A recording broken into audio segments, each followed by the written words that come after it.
Elle suit les instructions de son GPS et atterrit tout droit dans le lac Ontario. Ça, c'est ce qui risquerait de vous arriver si d'un seul coup, votre GPS ne prenait plus en compte les effets de la relativité, et c'est ce qu'on va expliquer dans cette vidéo. Mais comment fonctionne un GPS? Son principe est une version améliorée de la bonne vieille technique qui permet de calculer à quelle distance est tombée la foudre.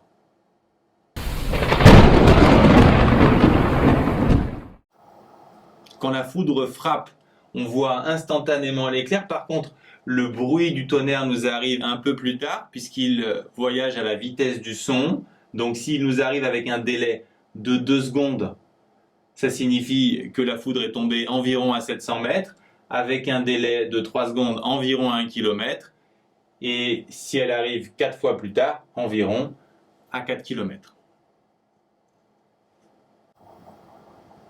Un satellite GPS envoie une onde à une heure bien précise.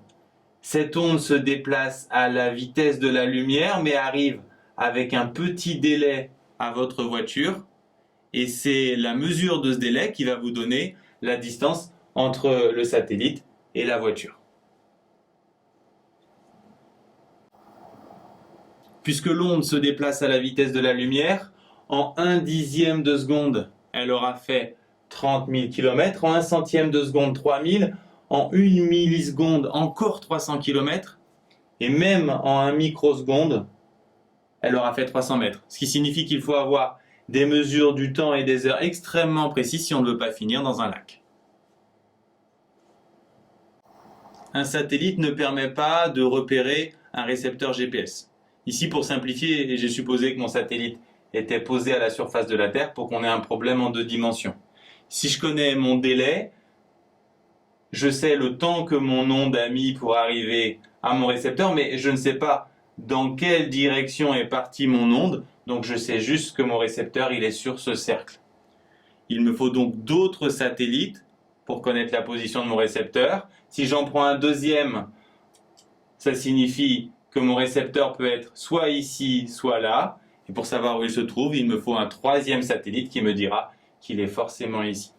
En fait, en réalité, le problème est en 3 dimensions et il faut 4 satellites GPS. Pour finir un exercice type bac sur le GPS, on nous dit que les satellites GPS volent à 20 000 km d'altitude, à une vitesse de 3,9 km par seconde.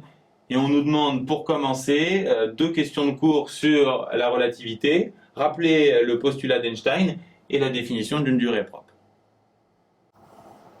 Le postulat d'Einstein porte sur la vitesse de la lumière. Elle est constante égale à c dans tous les référentiels galiléens. Et vous pouvez préciser que c'est une vitesse dans le vide.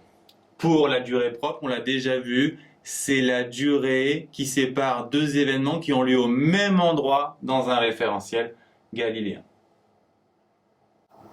On nous demande ensuite d'indiquer sur un schéma l'horloge propre et l'autre horloge. Donc l'horloge propre attachée au satellite, c'est clairement celle-ci. Et l'horloge qui permet d'obtenir la durée mesurée, ça sera celle-là. Comme souvent, on vous rappelle les formules de transformation de Lorentz et on vous demande de calculer le coefficient de dilatation du temps. Par contre, étrangement, on vous demande pourquoi vous trouvez 1. Alors, on va d'abord faire le calcul. V, ici, c'est 3,9 km par seconde, c'est-à-dire 3900 mètres par seconde. La vitesse de la lumière, c'est toujours 3 fois 10 puissance 8. Et si on fait l'application numérique, effectivement, on trouve 1, tout simplement parce que votre calculatrice va vous donner un résultat apprécié à 9 chiffres, alors que le décalage se fait sur le 10e ou le 11e.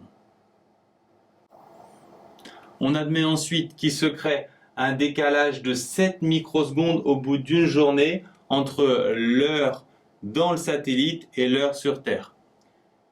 Ensuite, on doit également admettre qu'une erreur de 30 nanosecondes sur la mesure du temps induit une erreur de 10 mètres et on nous demande de déterminer quelle serait l'erreur au bout d'une journée. Si on ne corrige pas les effets de la relativité du temps, les erreurs vont s'accumuler Une erreur, on a dit, de 30 nanosecondes induit une erreur de 10 mètres. Donc ensuite, par proportionnalité, une erreur de 7 microsecondes va induire une erreur de 7000 ici, parce que 7 microsecondes, c'est 7000 nanosecondes sur 30 fois 10 mètres, soit 2300 mètres. D'où l'importance de prendre en compte la relativité du temps.